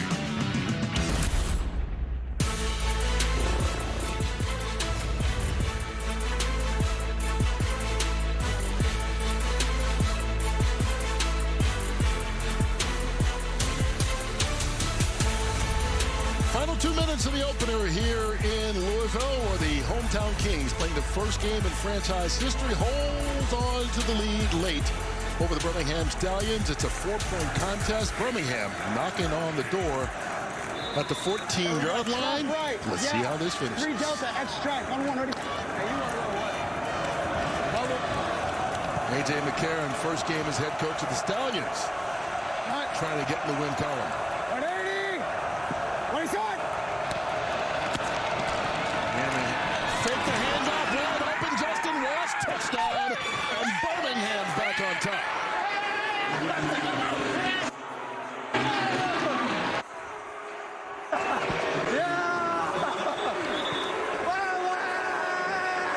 What a great read by Matt Corral. This is an RPO. That means that if this safety comes down into the box, he's going to throw this route right behind him. He sees him come down, boom, and it's an easy throw. Great route and release from Ross. There's no doubt, but you've got to assume he wins as a quarterback, and all you're doing is reading that safety. He steps down, and you throw it right behind him. There's the fake. Great ball action in the backfield, and then there's Matt Corral to Ross for the touchdown, and now A.J. McCarron's got to make a decision about what he does here, 1, 2, or 3. I think that you've got to at least put 1 point on the board so that a field goal doesn't beat you. Remember, with the clock rules, the clock stops after first downs. This is like college football. So with 2 timeouts and the clock rules as they are, a minute 55 is an eternity. What you don't want to do is give Louisville a chance to just go down and kick a field goal to win. You take the 1 point here, create a 3-point edge, and then try to have your defense hold. And Louisville will still be alive because they could kick a 3- or 4-point field goal to win it. So a lot to be decided if Garibay gets this through. He's missed one. He misses his second. Wow. 2 missed extra points and a missed field goal by Garibay keeps it a 2-point game. Justin Ross puts Birmingham on top, but how long will it last? Can Louisville, in the first game in franchise history, turn it into the first victory in franchise history? They've got a chance. Can I kick it to all the people? Justin Ross gave Birmingham the lead, but the missed extra point keeps it a 2-point game, 15-13. Birmingham on top of Louisville. And the Kings have a couple of timeouts, just over 2 minutes, and the clock works in their favor. We'll see what they can do. Yeah, it's a lot of time, and in particular with this kickoff, as we've seen in the NFL and now in the UFL, you know, they're going to get good field position here. Sheridan. Good return across the 40. Now at midfield. And so Jason Bean and the Kings will start in great territory. He has had a good night. Can it end in a victory? And I think what's been most dangerous are his legs. And Jake, when you think about his legs, I think that's what Birmingham has to focus on, is trying to keep him inside of that pocket.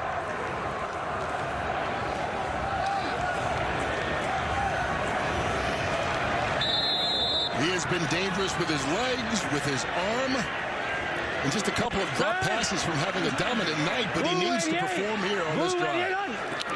From the shotgun. Escapes the pocket.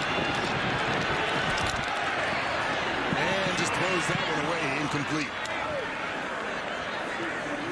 Start thinking about who the main targets have been. Lucky Jackson has been the most consistent connection tonight with Jason Bean. They need some yardage here. Their kicker, Tanner Brown, you go back to his career at Oklahoma State. His long was 52 yards. It was also the longest he ever attempted. It was in overtime against TCU. And he's kicking into the wind. So they're going to need a lot of yardage here to feel like they've got what I would consider to be comfortable field goal range for Tanner Brown. And you also want to run some clock so you don't give Birmingham the ball back too soon. Bean going deep. Into double coverage, and it is picked off. Hudson Clark. There is a flag on the play. Hold on. Holding. Offense number 71. And it won't matter. That penalty is declined. The result of the play is an interception. First down, Birmingham. Third turnover of the night by this Birmingham defense. Well, here's the hold. This is going to be obvious. You'll see it right away. But then Jason Bean just throws this one with way too much air. Here's the choke hold right here. That's good in MMA, not in UFL. And there's the ball. It's just got way too much air. And Hudson Clark is able to just run under it like it's almost a punt. Trying to go to Tariq Black. Good coverage by Cooper down the field. There's Clark with the pick. You just cannot make that throw. There's lots of time. You've got timeouts in your back pocket. You don't have to go all the way down the field like that. Jason Bean has had a sensational game and has not been helped out by his wide receivers. Some drops on the outside. He's been good with his legs, but that was certainly his poorest decision of the night, poorest throw of the night, and it really hurts him there. Clark steps in front for an interception. All right, so just under a minute and a half left. Louisville does still have the 2 timeouts. If they can get a couple of stops defensively and get the ball back, they still have a chance. But first things first. Birmingham content to run it. Snoop Connor out to the 30-yard line. And Hudson Clark and this defense coming up big at a key time. Yeah, they can get the ball back with about 25 seconds left, but that's only if they get a stop. So Birmingham if they can move the chains here, this game is going to be wrapped up. And Chris Redmond has got to be sick right now because his quarterback, Jason Bean, played a really solid game.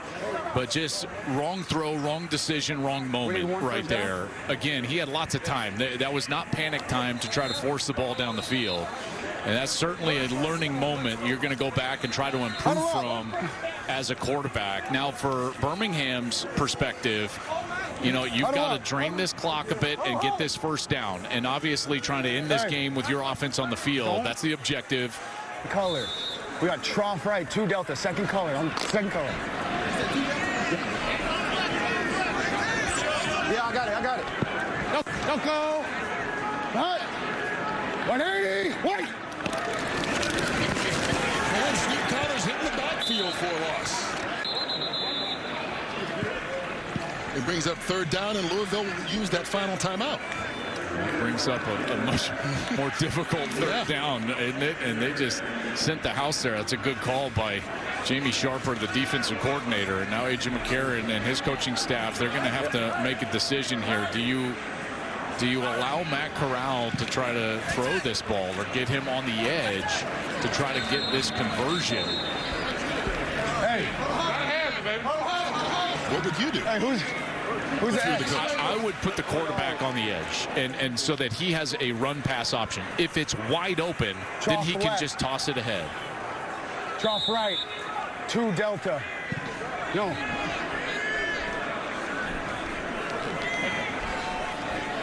Trough right, split, 4 dog. Trough right, split, 4 dog. That sounds like just a regular run play, unless there's a read for Matt Corral on the edge. 180. What's that? There it was. He slipped again. That's about the 4th time we've seen him lose his footing. And this is going to work out for Louisville. The clock will run, though, because they're out of timeouts.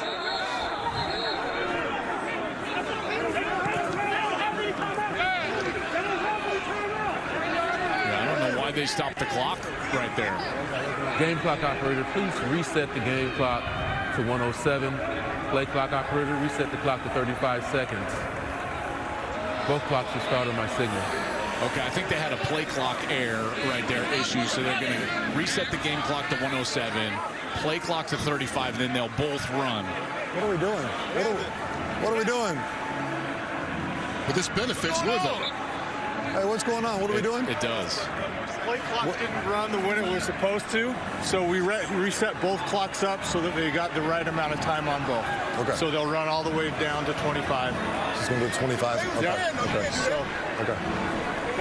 There was no timeout. Hey, 10. Yeah, so Louisville going to get the ball back, down by 2. And this is the first punt of the night for Birmingham.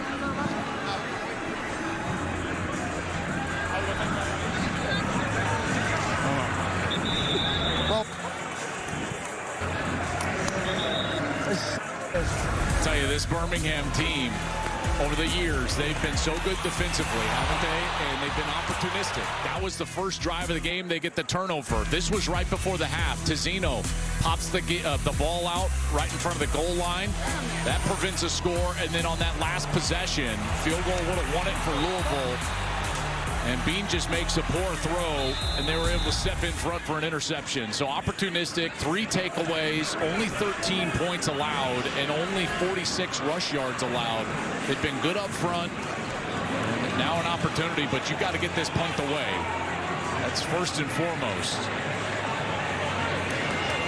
Colby Wadman on to punt it. His first punt of the night, they need it to be a good one. And they need the defense to make one more stop, holding on to a 2-point edge. Clean snap. And that one bounces out of bounds, and it's going to be good field position to start here for Louisville. Only 31 yards on that punt. Okay, so again, you look at the range right now. You look at Tanner Brown, I told you 52 is his career long, going back to his career at Oklahoma State in college.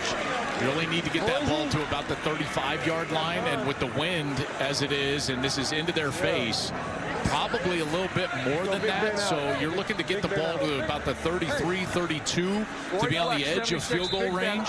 Roy Fleck, 76, Big Ben out. Hey, 76, 76, 76, 76, 76. That's about 25 yards or so. Yeah, and as a quarterback here, remember the clock would stop if you get a first down, so you can still work the middle of the field, but only if you throw it past the chains. Other than that, you've got to work outside of the numbers. Down by 2. Blue 88. Bean scrambled, chased, tripped up. Once again, this Birmingham defense comes up big. Isaiah Green-May with the sack. They're going to be offside if they don't get this. And Birmingham called a timeout because of that. A.J. McCarron had to take a timeout because of the celebration happening with his defensive line. Second charge time of the half. Birmingham, 30 seconds in lead. They started taking off the wrong direction in a celebration. See what he does here in a coaching moment. It's not about us, right? The game should be over. It's not about us. I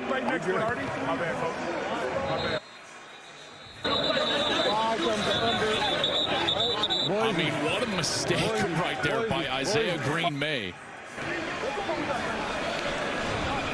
And so Louisville lives for one more play. And by the way, for a first-time head coach, that was a very alert decision to take that timeout right there and not take the penalty, because that would move them obviously 5 yards closer and create an eezier opportunity for Louisville. So this most likely the final play of the game unless it's a defensive penalty. Blue 88. Three-man pressure. Bean underneath. Hook and lateral. And it will not be successful, but Birmingham is. They go on the road and fight to the finish. A.J. McCarron gets his first victory in his first game as a head coach. And Birmingham starts the season with a 15-13 win.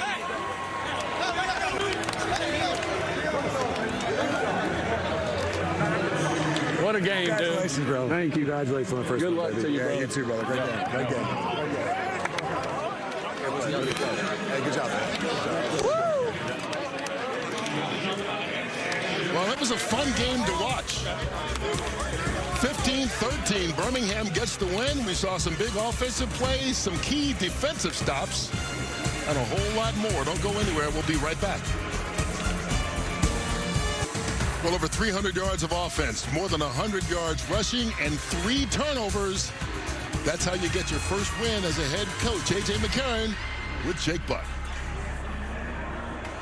All right, A.J., you told me you might have aged a few years to close out the game, but you got your first win as a head coach. How's it feel? Oh, it feels awesome. Just super proud of our guys. Listen, we didn't play perfect, but I have a resilient bunch in that locker room. And the way they played for me and each other, I'm just super proud. Yeah, the offense was able to run the ball. You're able to control the game, but really it was the defensive turnovers in key situations that ultimately decided this game. What do you see from that unit? I mean, unbelievable job. Cher, great job of calling the game. But, I mean, it's just the fact that there's never any quit in this group. And I love that. I mean, all the way down to the goal line, and you punch a ball out as they're going in and recovered by Tez. Like, unbelievable job. First win as a pro coach. I mean, how's it feel? Oh, it feels awesome. Listen, but it's only one. Our biggest thing is worry about the process. Don't worry about the results. Can't think ahead. Be where your feet are. I thought we did a great job of that tonight, and we'll start all over again next week. How would Saban grade the coaching job? I don't know. Somebody have to hit him up. All right, man. Thank you, and congratulations. We'll see you. Something tells me he's got his number. Oh, he's definitely proud, and I think he's going to give his highest marks on that answer at the end. Those were some Sabanisms right there. And so Birmingham starts the season with a victory. Welcome to the 2026 UFL campaign. Glad to have you with us. We'll see you again tomorrow for Dallas and Houston at 4 o'clock right here on Fox.